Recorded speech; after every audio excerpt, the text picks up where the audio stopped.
मित्रों, आज हम कुछ प्रश्नों पर चर्चा करेंगे जो मन और मस्तिष्क को झंझोड़ रहे हैं। ये सारी वीडियो केवल प्रश्नों से भरी है और सबके मन उत्तरों से भरे हुए हैं। उत्तर सबके मन में है। भारत पाकिस्तान के बीच तनाव एक बार फिर चरम पर है।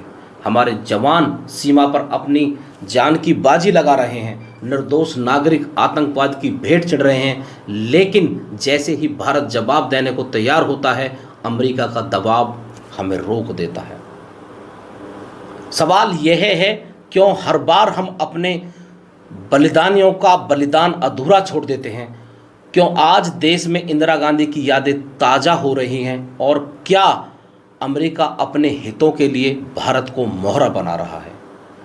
आज हम बात करेंगे उस मित्रता की जो शायद हमें कमज़ोर बना रही है, और उस साहस की जिसने 1971 में दुनिया को बता दिया था कि भारत कभी झुकता नहीं है, और हमारी उस सेना की जिसका गौरव हर हिंदुस्तानी का सीना चौड़ा करता है। हर हर महादेव मित्रों, मैं छोटा नरसिंहानंद अनिल यादव एक बार फिर स्वागत करता हूं आप सभी का।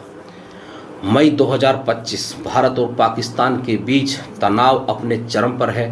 पहलगांव में आतंकवादी हमले के बाद भारत ने जब ऑपरेशन सिंदूर के तहत पाकिस्तान के आतंकी ठिकानों को नस्तो नाबूद किया, लेकिन पाकिस्तान ने ड्रोन और मिसाइलों के हमले से जवाब दिया। भारत की सेना ने हर हमले का जवाब दिया और सबको नाकाम कर दिया। लेकिन तभी अमेरिका ने हस्तक्षेप किया। राष्ट्रपति डोनाल्ड ट्रंप ने युद्ध विराम की घोषणा की और भारत ने बहुत आराम से इसे स्वीकार कर लिया।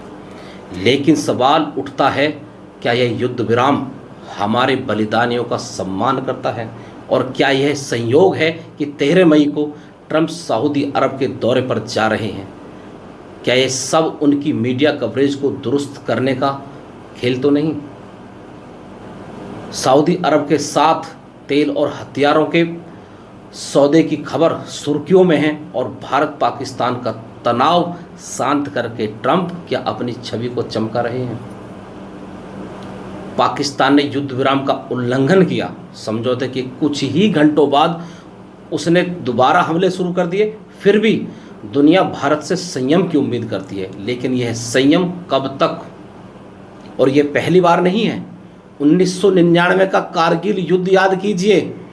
हमारे लगभग 600 जवान बलिदान दिया था। 600 जवानों ने हमारे ने कैप्टन विक्रांत बत्रा, लेफ्टिनेंट मनोज पांडे जैसे वीरों ने अपनी शहादत देकर कारगिल की चोटी पर तिरंगा फहराया था।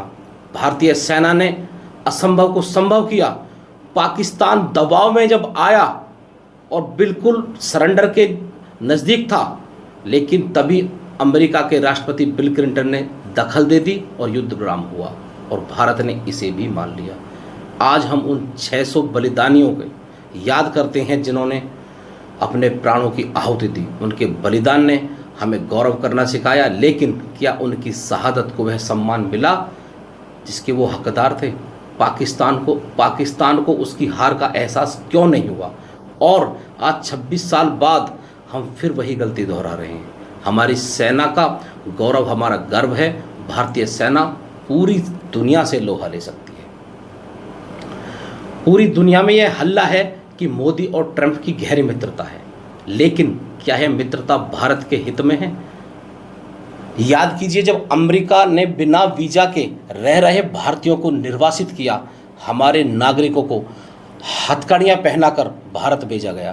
क्या यह मित्रता का सबूत है? छोटे छोटे देशों ने भी अपने नागरिकों के अपमान पर अमेरिका से सवाल खड़े कर दिए, लेकिन भारत चुप रहा। क्यों? क्योंकि हमें बताया जाता है कि अमेरिका हमारा मित्र है, लेकिन मित्रता का मतलब यह नहीं कि हम अपने आत्मसम्मान को दांव पर लगाते हैं। और अब ट्रंप का सऊदी अरब दौरा, क्या यह संभव नहीं कि भारत पाकिस्तान तनाव को शांत करके ट्रंप अपनी छवि को मजबूत करना चाहते हैं? क्या भारत को इस खेल का हिस्सा बनाया जा रहा है? सवाल यह भी है कि हमारी वह कूटनीति कैसी है जिसने कांग्रेस को जिंदा कर दिया, देश में समाजवादी पार्टी को दूसरे स्तर की पार्टी बना दिया, और 41 साल बाद इंदिरा गांधी को जिंदा कर दिया। आज देश में इंदिरा गांधी क्यों ट्रेंड में चल रही हैं? क्योंकि 1971 में उन्होंने दिखाया था कि भारत किसी के दबाव में नहीं झुकता। जब पाकिस्तान ने पूर्वी पाकिस्तान पर अत्याचार शुरू किए, भारत ने बांग्लादेश मुक्ति आंदोलन का समर्थन किया। अमेरिका, ब्रिटेन और चीन ने भारत को धमकाया, लेकिन इंदिरा गांधी ने कहा कि भारत अपनी शर्तों पर लड़ेगा। उस वक्त हमारा मित्र रूस था।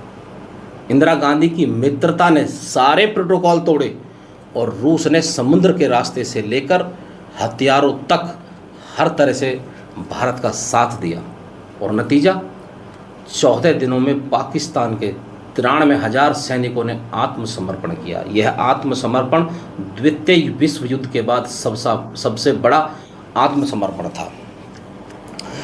पाकिस्तान के 2 टुकड़े हुए और बांग्लादेश का जन्म हुआ। यह थी भारत की ताकत, यह थी वह मित्रता जो हमें मजबूत बनाती है।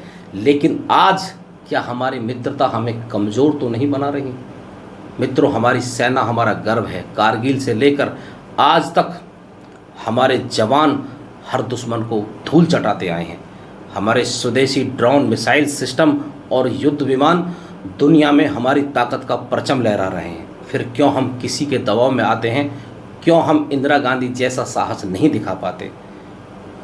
आज उन 600 कारगिल बलिदानियों को नमन करते हैं, हम अपनी सेना को प्रणाम करते हैं। आज ज़रूरत है एक ऐसी नीति की जो हमारे बलिदानियों को सम्मान दे, एक ऐसे मित्रता की जो हमें कमज़ोर नहीं मजबूत बनाए, और ऐसे भारत की जो दुनिया को दिखाए कि हम अपनी शर्तों पर जीते हैं और अपनी शर्तों पर लड़ेंगे, किसी के सामने झुकेंगे नहीं। आप इस विषय में कैसा सोचते हैं? आपकी क्या राय है? हमें कमेंट बॉक्स में ज़रूर रखें। मिलते हैं अगले वीडियो में, तब तक के लिए हर हर महादेव।